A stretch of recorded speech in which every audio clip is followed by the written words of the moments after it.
आपको मैं सिंपल एक एग्जांपल दूँ कि बाबूजी को 20 साल आजीवन कारावास दे दिया, बराबर।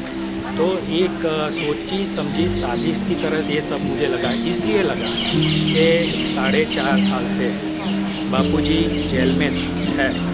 कई लोग दर्शन, इतने साधक लोग हर रोज़ आते थे जाते थे, कहीं भी उपद्रव नहीं हुआ, कहीं किसी प्रशासन को कोई मुश्किल नहीं हुई, कहीं किसी को कोई तकलीफ़ नहीं हुई। और जब भी थोड़े दिन पहले जब भी फाइनल डेट आई गई कि 25 तारीख को ये फाइनल रिज़ल्ट आने वाला है, तो उसी दिन से मतलब चालू हो गया कि भाई ये जजमेंट कोर्ट में नहीं होना है, जेल में होना है। ज़रूर कुछ गड़बड़ है। क्या गड़बड़ है कि भाई अगर नॉर्मली जैसे आप सबूत के सामने प्रॉपरली अगर जजमेंट देना है तो आपको किसी से डरना है, प्रशासन को पूरा पावर है, वो सब कुछ कर सकते हैं।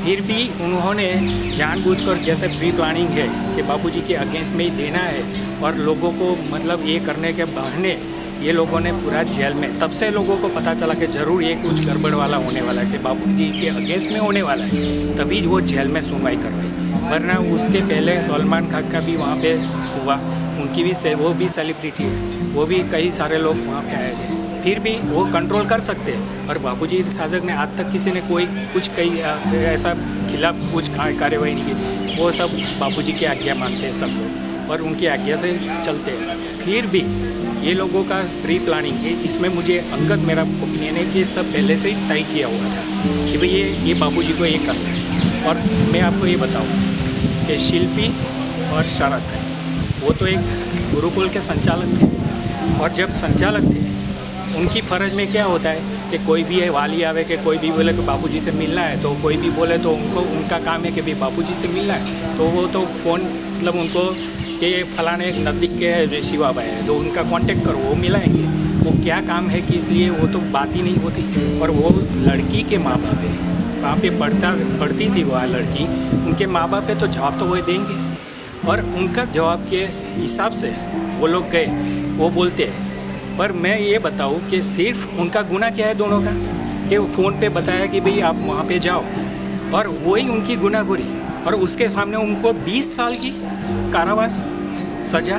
आप समझो कि ऐसा कभी हुआ है? मतलब इसका ये जो भी डिसीजन लिया गया है ये बापूजी के अगेंस्ट में, ये जो शिल्पी शरद के अगेंस्ट में, वो बिल्कुल हमारी ओर से मतलब कि प्रोटेक्शन की ओर से जो भी प्रूफ दिया गया है वो अनदेखा करके ही डिसीजन लिया गया है। क्लियर कट सबको, ये आम आदमी भी समझ सकता है कि ये एकदम गलत बात है। उन्होंने बताया कि टाइम से 10-10:30 बजे के आसपास जो उसके साथ जो घटना हुई, उसके उस समय में वो लड़की की कॉल डिटेल्स प्रोवाइड की है कोर्ट में। कॉल डिटेल में जो वो समय का है वो पुलिस ने जानबूझकर डिलीट करके वो प्रोड्यूस किया है। और जो हमारे जो प्रोसिक्यूशन ने जो प्रोवाइड किया था कि भाई ये सब है, उनको अनदेखा, क्योंकि वो किसी और से बात कर रही थी कॉल डिटेल में, ये अंदर प्रूफ में दिया है, फिर भी उनको अनदेखा किया गया। दूसरा ये कि जो शादी का फंक्शन चल रहा था वहाँ पे बापूजी अटेंड कर रहे थे, उनकी वीडियो है, उनका मतलब वो फंक्शन का फोटोग्राफ्स भी प्रोड्यूस किया गया है, उनको भी अनदेखा किया है। आपको लगता है कि सही है तो आप अपनी सोच पर ज़रा गौर डालिए कि कोई भी बापूजी रेप तो हुआ ही, वो उसका मेडिकल रिपोर्ट बोल रहा है, कोई रेप की तो बात ही नहीं है कि 376 लगता ही नहीं है।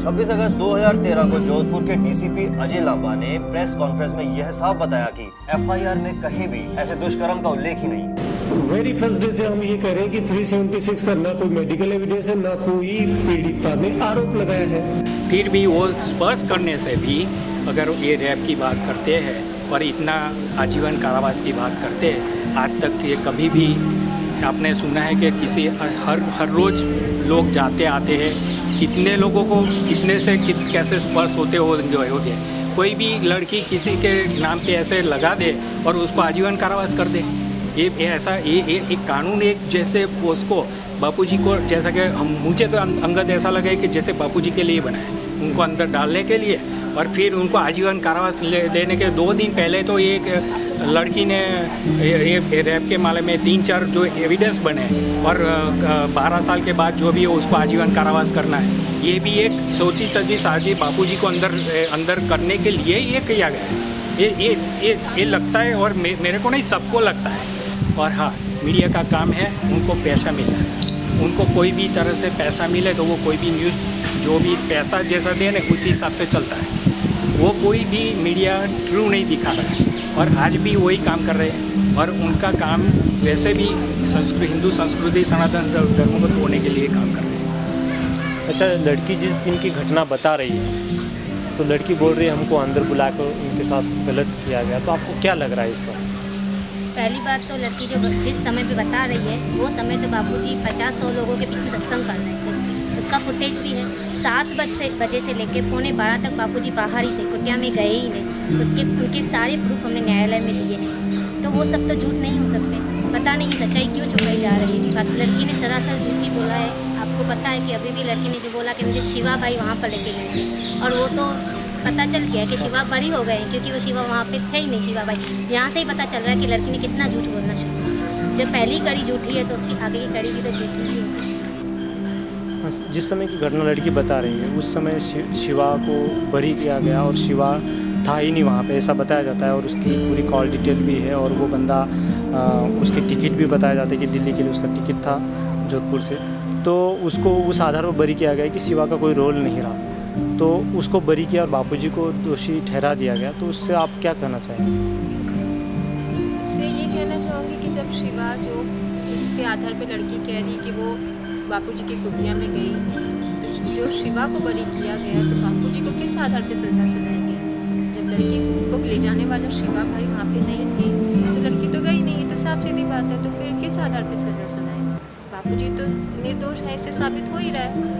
लड़की क्योंकि कुटिया में गई नहीं। लड़की उस टाइम पे जिस टाइम की घटना बता रही उस टाइम पे वो किसी से बात कर रही थी और वो ये बोल रही है कि उस टाइम पे वो बापूजी ने साथ छेड़छाड़ किया। ये कहाँ से संभव है? जब बापूजी सत्संग में थे उसकी फ़ोटोग्राफ्स भी अवेलेबल है, वो भी कोर्ट में जमा करवाई गई है, कॉल डिटेल्स भी जमा करवाएँ। फिर ये किस आधार पर उनको सज़ा दी गई है ये तो सोचने का विषय है।